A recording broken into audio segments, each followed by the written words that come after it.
నెల్లూరులోని కలెక్టరేట్ వద్ద సమగ్ర శిక్షా అభియాన్లోని కాంట్రాక్ట్ అవుట్సోర్సింగ్ ఉద్యోగులు చేస్తున్న సమ్మె 18వ రోజుకు చేరుకుంది. తమను పర్మనెంట్ చేయాలని, జీతాలు పెంచాలని డిమాండ్ చేస్తూ సిబ్బంది సమ్మె చేస్తున్నారు. ఇన్ని రోజులుగా తమ సమస్యలను చెప్పుకుంటున్నా వైసీపీ ప్రభుత్వం పట్టించుకోవడం లేదని ఉద్యోగులు మండిపడ్డారు. పాఠశాలల్లో అమలయ్యే అనేక పథకాలు తాము కష్టపడటం వల్లే జరుగుతున్నాయని గుర్తు చేశారు.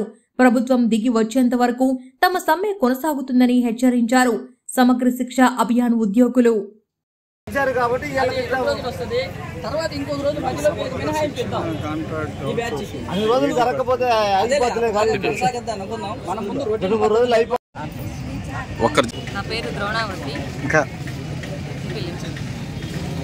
నా పేరు ద్రోణావతి, సమగ్ర శిక్షలో కాంట్రాక్ట్ ఎంప్లాయీని. మేము గత 17 రోజుల నుంచి సమ్మెలో ఉన్నాము. ప్రభుత్వం ఎటువంటి చర్యలు తీసుకోలేదు. మాకు చర్చలకని పిలిచి ఎటువంటి హామీలు ఇవ్వకుండా చేతులు దులుపుకున్నారు. నిన్నటి రోజున మా సమగ్ర శిక్ష ఎస్పీడీ ఆఫీస్ని ముట్టడించింది. మాకు కంటి తుడుపుగా ఈ హామీలు చూస్తాము అని చెప్పారు. అవి మాకు పేపర్ మీద రాతపూర్వకంగా జీవోలు ఇచ్చిన వెంటనే ఇస్తేనే మేము ఈ సమ్మెను విరమించుకుంటాము. అప్పటి వరకు మా సమ్మెను మేము కొనసాగిస్తాము. మా యొక్క హామీలు, మా ఉద్యోగ భద్రత, మీ రెగ్యులర్ చేయాలని, హెచ్ఆర్ పాలసీ ఇవ్వాలని మేము కోరుకుంటున్నాము. ముఖ్యమంత్రి గారు ఇచ్చిన హామీల ప్రకారమే మా నెరవేర్చాలని మేము అందరం ఈ సమ్మెలో దిగాము. మా యొక్క డిమాండ్లు నెరవేర్చాలని ఆశిస్తున్నాము. అందరికీ నమస్కారం అండి. బుజ్జమ్మ సిఆర్ఎంటీ. ఇక్కడ ఈరోజు మేము రోడ్డు మీదకి రావడానికి కారణం ఏంటంటే, జగన్మోహన్ రెడ్డి గారు ఆ రోజు పాదయాత్రలో మాకు రెగ్యులర్ చేస్తామని చెప్పారు. కానీ ఈ రోజుని కూడా ముఖ్యమంత్రి గారు మాకు రెగ్యులర్ చేయలేదు.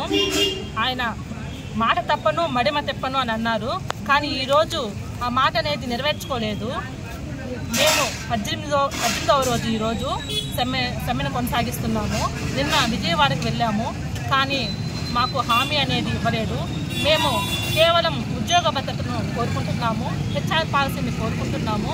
మాకు న్యాయం చేయాలని మేము కోరుకుంటున్నాము. థ్యాంక్స్ అండి. ఈరోజు మేము సమగ్ర శిక్షలో కాంట్రాక్ట్ అవుట్సోర్సింగ్ విధానంలో పనిచేస్తూ ఉన్నాం.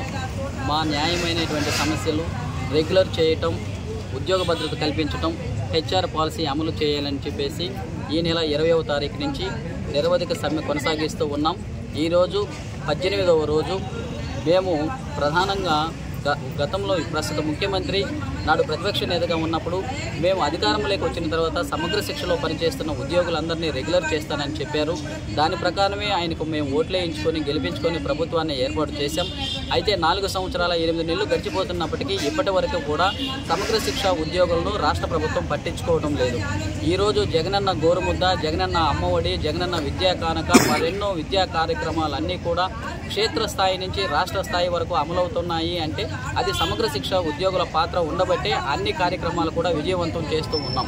మరి అటువంటి మమ్మల్ని ఇప్పటి వరకు కూడా రాష్ట్ర ప్రభుత్వం పట్టించుకోకుండా ఈ మధ్య చర్చలకు పిలిచి, చర్చల్లో కూడా మాకు సానుకూలమైనటువంటి స్పందన రాలేదు. నిన్న విజయవాడలో ఎస్పీడీ కార్యాలయాన్ని ముట్టడించాము. మాకు న్యాయమైనటువంటి సమస్యలు పరిష్కరించేంత వరకు కూడా మేము నిరవధిక సమ్మెను కొనసాగిస్తూ ఉంటాము.